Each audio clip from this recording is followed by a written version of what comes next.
Shalom, welcome to the Jewish View. My name is Rabbi Nachman Simon with the Chabad House of Delmar, together with my co-host Mark Ronich of statewide news service jbiztechphilly.com, and now columnist for the Jewish Press. Right, I write a column called Albany Beat, and I talk about how government relates to the Jewish community or doesn't, as the case may be. So it's a lot of fun doing it.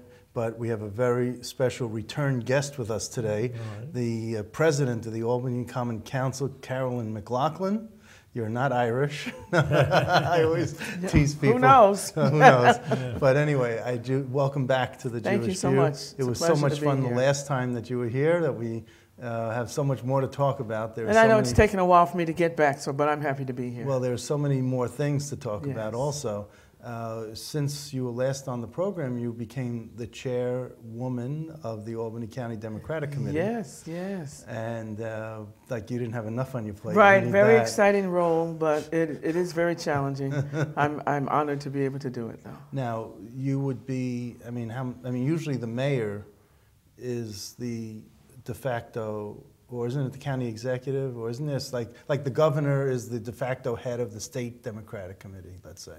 Is there a leader who's the de facto leader? No, it's just the leader in fact, which is me.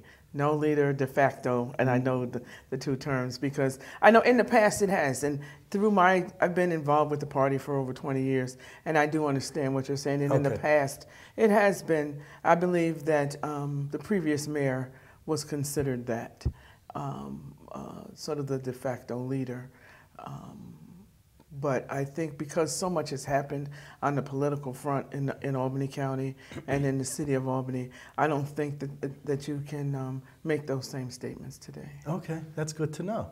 So how are you independently running the County Democratic Committee? What are you doing that might be different or might seem, you know, more of an individual style? Well, I think what we've tried to do from the beginning is to be more inclusive, and I think just the fact of just look at me. I'm the chair. I'm a woman. I'm African American of the Albany County Democratic Committee. That is so different from when we think of the Albany County Democratic Party. Erastus Corning is probably rolling I'm over. Wondering, I don't know, maybe he's shouting, giving God glory, I don't know because of it. I'd like to think that at least someone is, my mother and father maybe. It just sends a different message. We are trying to be inclusive. We are trying to make sure that people understand that there is a place for you there. I mean, I've been involved as a committee person for a long time, and there have been many challenges for me along the way, but I did not run away.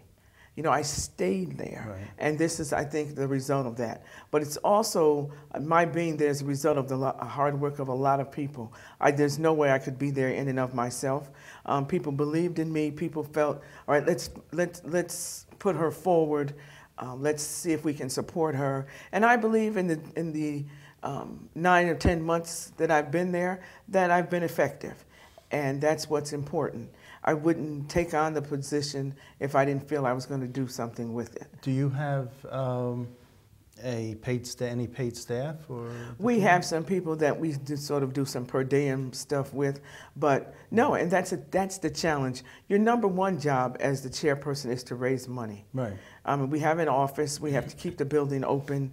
But you don't have an executive director or someone? No. Now, and that's unusual. I think around the state and other cities they do because they have the ability to raise a lot more money. Well, we have so much politics going on here. People are tapping the same people for the same dollar every 3 or 4 months. And that's my challenge.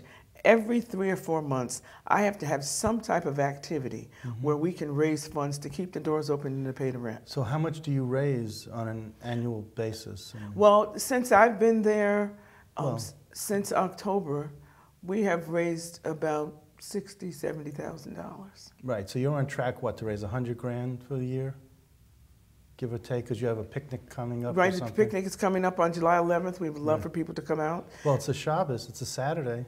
It's you know, you got to move it to a Sunday. Yeah, we'll have to think about that. I know. We'll have to remember that for next year. I mean, I told the treasurer at the county committee that you know, there's a whole group of Jews, observant Jews, who can't come to your picnic. We have to really consider that. No, that's a very serious please point. Do. Okay. But that is, All right, Mark's the place of the rabbi. He's my assistant director. That's our biggest fundraiser. This year we've done since I've been there, we've done a couple other activities, and they've been successful. And so we just look for people who support what we're trying to do, specifically to elect good Democrats to office. Are all your committee slots filled up, for example? No, there's I would say maybe 5% at this point are not filled. Okay. And next year, in 2016, all seats are open, so people will be running again.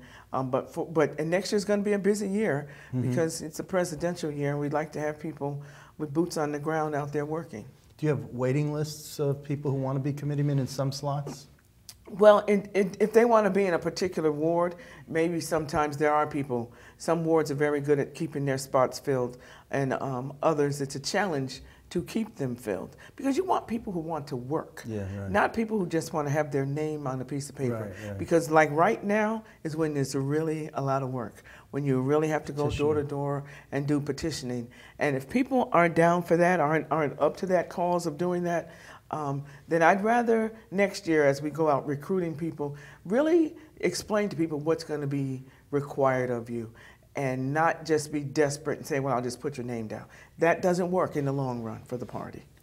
Okay, because now do you have, now how many signatures do you collect? Do you go out? Well, typically, if I were running myself, as chair, it's been a little difficult for Carolyn to go out and as one person told me yesterday, you shouldn't be out collecting petitions. Why? Because there's, I find it intriguing to ask you this. Well, I find it, I mean, I really, if I'm going to be out raising money, I spend a lot of time raising money.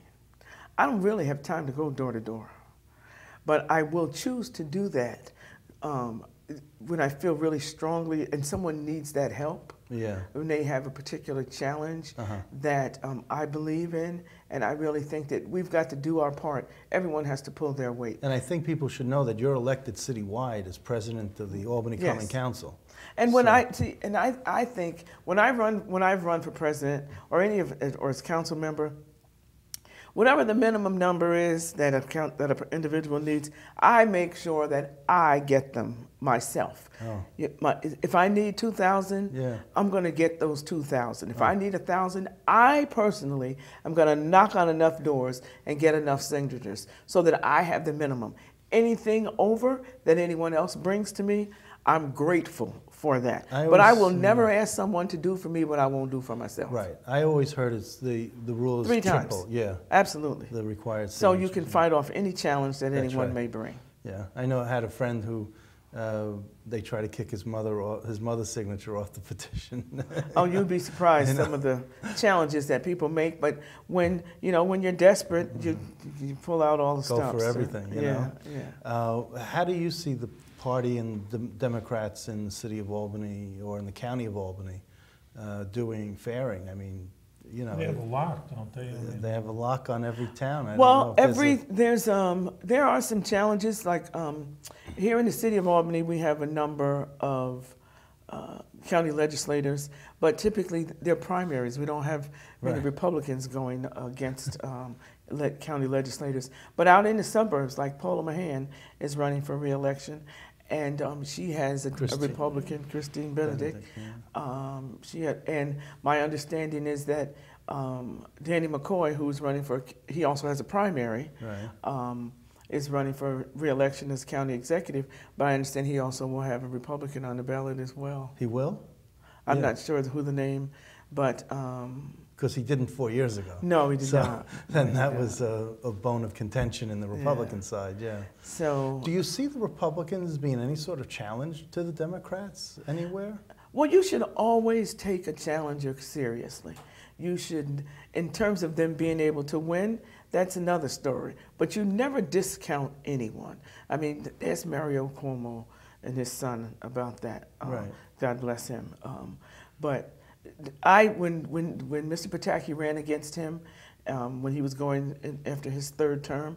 We all went down to New York City on a bus to try to help out, and knowing that we were going to just have the biggest party coming back. And when we found out that he lost, that was unexpected. That was not something. Oh, I thought you were talking about 1981 or 82 when Cuomo beat Koch. No, and the later Koch, one. Okay, After when Mr. Pataki ran against I see. Mario. Well, what happened that was not expected either. Bill Powers and Brendan Quinn, who were the heads of the state Republican committee at the time, they were down in New York City, and they followed these groups of buses that went from polling place to polling place to polling place. And everyone got off and voted and went back on, and they voted like 3 or 4 times. So Powers and a bunch of Republicans, Bill tells me this story, it's just amazing, surrounded the buses, the several buses, and said, "You voted enough today. You're not voting anymore." Oh, no, I wasn't a part of that. No, I know you weren't. I know we you went weren't. down But to, I'm just saying that's how yes, he says, "You voted understand. enough." And he just put an end to it and stopped this multiple voting. I had a friend of mine who's had 7 people on Long Island, in Nassau County on the rolls. And his parents had passed, and but there were still 7 people on the rolls, and he went to vote, and he saw that everyone else had already voted and signed in someone else, their names, and they weren't even, some of them weren't even alive, Well, we try to fight against those kinds of things. We don't advocate people doing anything that's, not legal, and we really fight against those kinds of things happening. But I think every challenger is to be taken seriously. Yes. And if you, like I told people last night at a colony meeting, colony dinner, you just got to do the work. If you do the work, people will remember you. If you do the work, and by the work I mean going door to door, people want to see your face. Right. People want to hear what you have to say. And it's also give them the money, because the money is what keeps things going. I mean, you have to have can't. the opportunity to put your message out.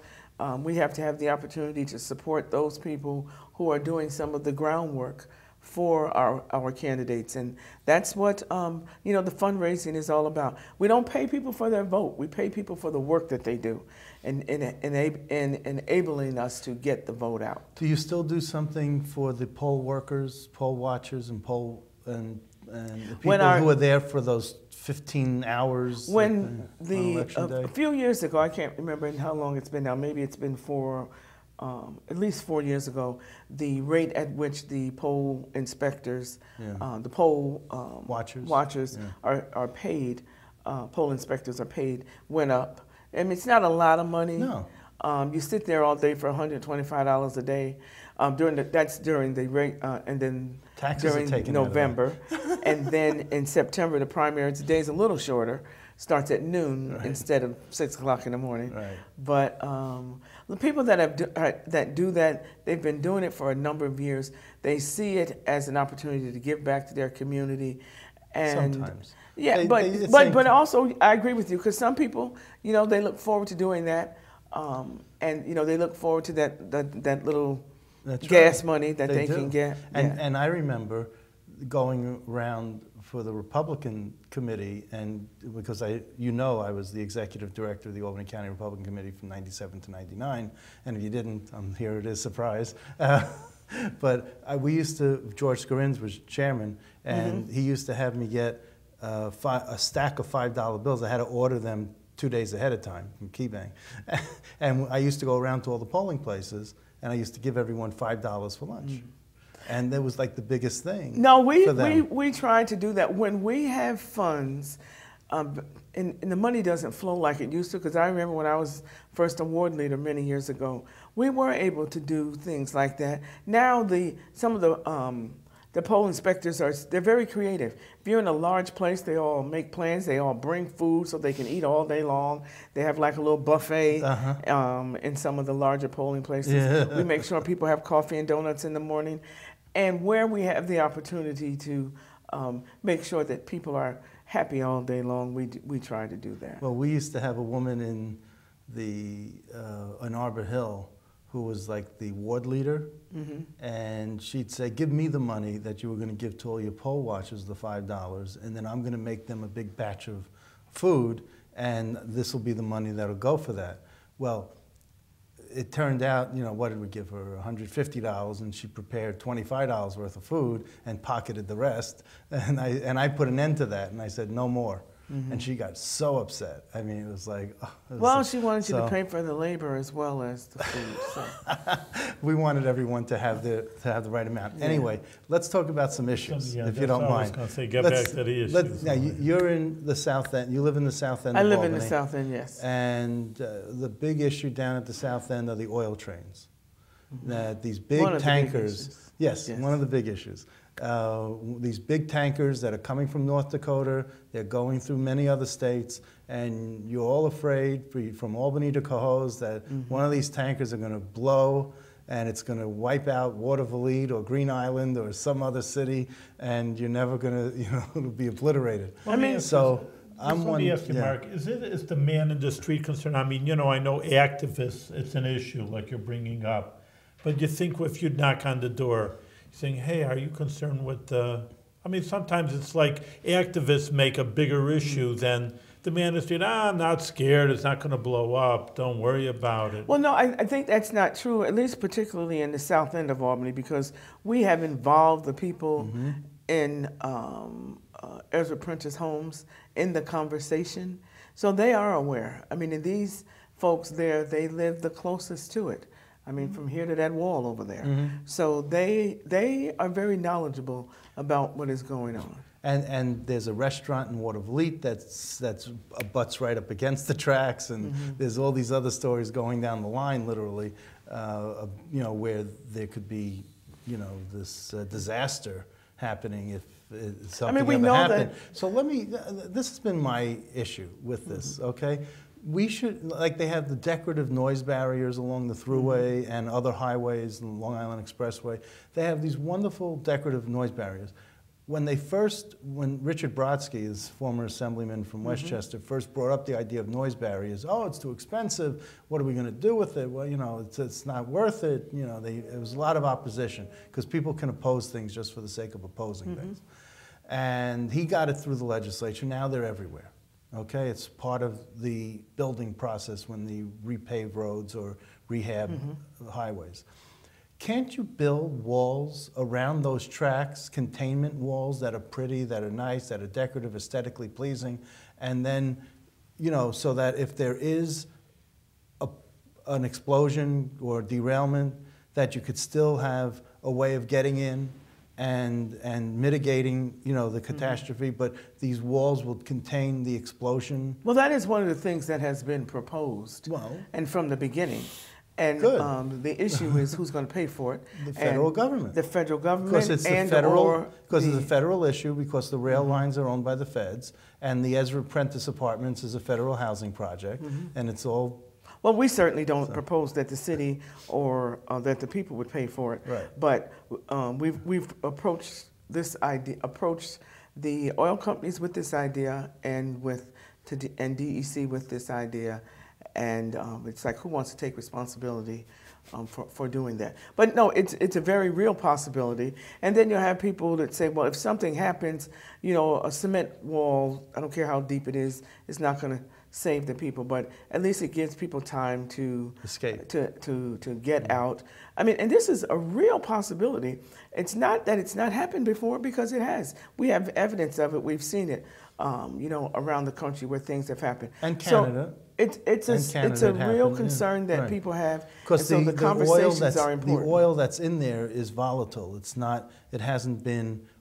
Once it's heated, that's where the concern comes for people. But they tell us, depending on the oil that comes, and then once it's heated, but the other thing is, when you talk about the crash, and these crashes that have happened, the cars are not going 50, 60 miles an hour. They're going slow. And just some mishap with the processing, anything could happen. And it just behooves us to try to make sure that all the safety measures that are possible are in place to protect the people that are in harm's way, because they certainly are. And until we have the funds and the ability to move people to other housing, then we have an obligation. The activists and those of us who represent the people there, we have an obligation, I believe, to continue to encourage the federal government to take all measures that they are obligated to take, and that the companies do what they can do at the highest level in order to keep the community safe. So we will not stop until Go get the 'em, Carolyn. individuals feel Go get them. until they're safe. I mean, we have to maintain the conversation and the discussion, because the risk is always there. The danger is always there. So we always have to have this conversation. Well, I always like to build bridges and not walls, but you know, so when you got to build a wall, you got to build a wall. You got to do what you got to do. You got to do what you got to do. So let me ask you, what is your biggest issue before the the Albany Common Council? What are you? Well, I mean, you dealt with bike lanes. You've dealt with a whole lot of other issues that have been. well, the continuing, I think, unemployment and underemployment of the people in Albany, because I think that economics is at the genesis of all of the issues we have in our community. The abandoned buildings, the crime in the community. If you go right to the basic economics and the economic structure in the community, that's where all of this stems from. Because if you can't work, you can't buy a home, or you can't maintain a home. And if you can't work, you can't get those things that enable you to provide for your family, where you can provide a quality education for your children. Right at the base of all of this, it's economics for me. So the biggest struggle I have is trying to listen to people who, on a daily basis, email me, text me, call me, can you help me find a job? And these are people who sincerely want to work, and they want family sustainable jobs. And do you have jobs for them? What do you tell them? I tell them, I try to think of all the resources, places where I could call, be it city departments, be it county departments, all the way to the state level. But those jobs, the jobs aren't always there. Right. So now we're talking about, the governor has this opportunity agenda that he put forward this year in the State of the State. Right. And with that, he's put out a number of incentives or initiatives that are supposed to drive job development. Drive job development, so therefore you can change the economic fabric of a community. And is it happening? He has this $1.5 billion upstate revitalization initiative that we are going to be competing for here in the Capital Region as one of the economic development councils that will be competing for it. And so how many counties are involved in that region? Well, we have 7 counties within our capital region. Right. So how do you see Albany, whether it's the county or the city, benefiting, and what could be done? Oh, I think partnerships can be formed, be it with Nano, be it with companies that are, or Malta. Right, but that's Saratoga County. No, well, is that in your region? That's Saratoga. That's in the region? Yes, it is. Okay. It's a part of the capital region. And there's partnerships that can be formed there, but also with smaller companies that have the opportunity to grow through, you're talking $500 million that will be put into a region, $100 million a year for 5 years, and with the sole purpose of growing the economic structure of that community and providing jobs. And I'm not talking about minimum wage jobs, but these are fair wage jobs that are going to be sustainable to improve a community. It's going to grow jobs. You can grow small businesses through this. And one of the things that we want to do is come up with some strategies, because that's what they're looking for in this proposal that has to go through the Economic Development Council, to come up with some strategies of how you can do this to create jobs for people in the community. And not a job for me, but for individuals who may not be prepared at this time, but so you have to provide training. On-the-job training. On-the-job training, prepare people to take these STEM jobs. but give them the opportunity to go to school, to get the skills that are needed, the knowledge and skills that are needed. A clean room job, clean room technicians, as you know, out at Nanotech. They make $45,000 a year at the start, maybe $45,000 to $60,000, and you go to Hudson Valley for 2 years through their program, and that's a start. Who knows where that could take that individual? But that's just one example of what can come out of it. Now, your background, people might not, you're not an attorney, you're a chemist. That's what your background is, right? Yes. Do you see that you're trying to mix things together here? And does your chemistry background help you? It's all about having a hypothesis and doing some critical thinking and coming up with a process to make things happen so that you end up with the result that you thought you were going to get from the beginning. Sometimes there's some challenges in between there. Things might not go the way that they are, that you thought they would as smoothly. But at the same time, it's my career as a scientist, I think, taught me critical thinking skills. Always looking for, if A doesn't work, what about B? If B doesn't work, what about C? And then maybe there's portions of A that will work, that will get us to the end result. I think that's what I like the most about you. I am such an admirer of yours, and I just really think that you do bring a great sensibility to all this political discussion and trying government discussion, and not just politics, but government. Because it's not also easy, and I think it's not easy. You can't think of it. You have to think of people as people. You just can't look at people as just a vote. You have to look at them and care about people. You have a wonderful way of communicating, conversing, and expressing yourself. You really do. Well, I mean, I think I have a passion for this. Like I was saying to you earlier, I believe that this is something that I was put on earth to do for a long time. And people wonder, why am I here? The revelation came to me a while ago, and I stopped fighting it.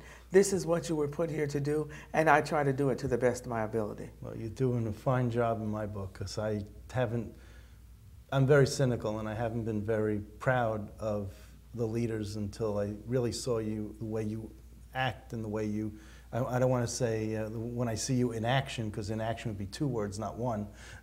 But when I see how you handle things, it's just remarkable. Well, I'm lucky to have and you're a good listener, too. I am, and I'm lucky to have some good people to work with, because this work is all about partnerships. It's about relationships, because if you can't form good relationships, you can't get anything done.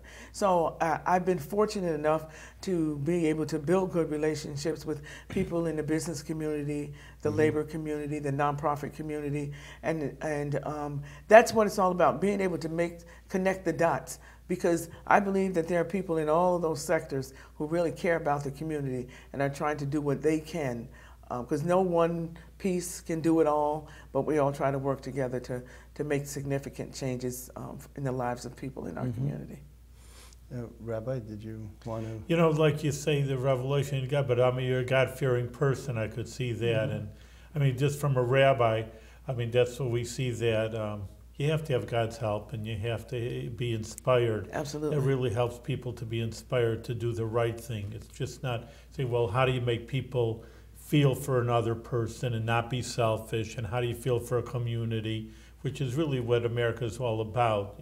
Just everybody being equal, everybody putting their shoulder to the grindstone, and caring about things. But I mean, just when I see here, and Mark just sings your praises, which he's right to do, but there's an underlying factor that you're a person who has deep religious beliefs. I couldn't do this if I didn't have my faith, because it's hard work, and you have to be able to call upon, I have to be able to call upon God and ask Him to give me strength to do what I have to do. And if this is what the calling that you've put on my life, He will provide the provision for me to continue to do that. And that's financial, physical, and emotional and spiritual strength that I need. Excellent. We're out of time, but it's really a pleasure to have you on the Jewish View. Thank you so much for inviting me. I appreciate it. And continue with good success with good health. And stay healthy and much success. Yes, Thank you continue. so much.